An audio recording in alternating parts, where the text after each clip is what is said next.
بسم الله الرحمن الرحيم والحمد لله رب العالمين والصلاة والسلام على رسول الله وعلى آله وصحبه أجمعين. L'esprit humain est une véritable merveille, mais il est limite. Dans certains domaines, Allah est différent de tout ce que l'esprit humain peut penser ou imaginer. En conséquence, si l'esprit essaie d'imaginer Allah, certains aspects seront ambigus et ouverts à une interprétation erronée.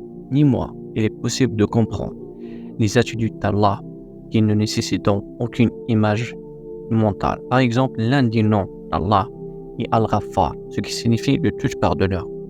Tout le monde peut comprendre cela facilement parce que c'est ainsi que l'esprit humain peut clairement penser à Allah. Les enseignements juifs et chrétiens sur Allah sont embrouillés en partie à cause de leur mauvaise compréhension de cette question. Le Torah du juif enseigne qu'Allah est comme l'homme. De plus, certains chrétiens plaçant des statues ou des images d'un vieil homme à la barbe blanche représentent Allah dans leur église. Certains d'entre elles ont été produits par des artistes comme Michel-Ange qui en a représenté le visage et la main d'Allah. Un vieil homme au visage dur dans des peintures représentant des images d'Allah dans l'islam est une impossibilité et équivaut à une mécroyance car Allah le dit dans le Coran, rien ne lui est rassemblé. Dans Surat Ash-Shura, il a dit, il n'y a rien qui lui est rassemblé. C'est lui l'audient et le clairvoyant. Les yeux ne pouvant pas saisir Allah.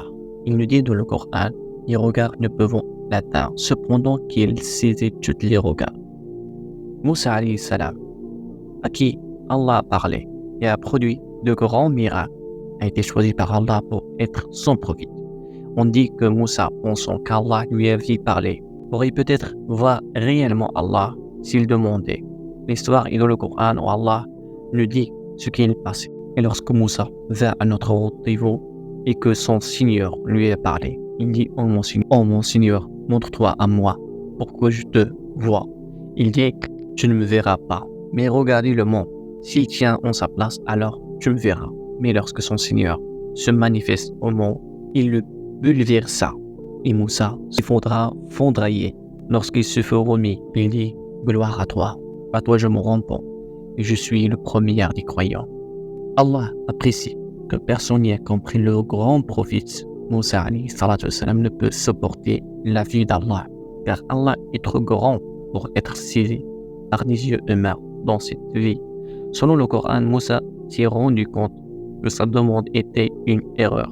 Par conséquent, il a demandé pardon à Allah pour n'avoir que seulement pensé à la demande. Le prophète sallallahu alayhi wa sallam a fait un voyage miraculeux. À travers les cieux, rencontre Allah. Les gens pensant qu'il étant donné que le prophète sallallahu alayhi wa sallam avait parlé à Allah au cours de ce voyage, il avait probablement aussi vu Allah. Abu Dahr l'interrogea. Le prophète sallallahu alayhi wa sallam répondit, il n'y avait que la lumière. Comment pourrais-je le voir? Quelle était la lumière qu'il avait vue? Le prophète alayhi salatu wa sallam a expliqué, certes, Allah ne dort pas et il ne lui convient pas de dormir. C'est lui qui a misé la balance et là se lève. Les actes de la nuit lui montent avant les actes du jour et ceux de jour avant ceux de la nuit. Il se voile et la lumière. Dans cette vie, Allah ne peut être vu, mais les croyants verront Allah dans la prochaine vie, dans Al-Jannah. Cela est clairement indiqué dans le Coran et la Sunna. Le prophète sallallahu alayhi wa sallam a déclaré, le jour de la résurrection est le premier jour où un œil se tournera en direction Allah, la puissance et l'exclamé. Écrivons les événements du jour de la résurrection.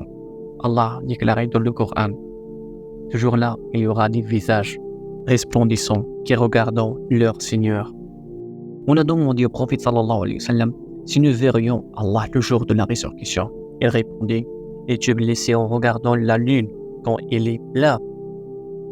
Non, on a-t-il répondu. Oui, elle a dit, tu le verras sûrement de la même manière.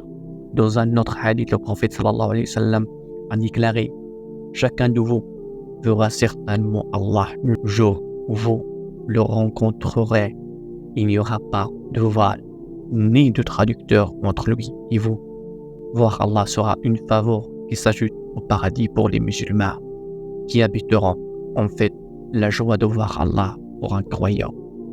sera plus grand que les joies de paradis combinés.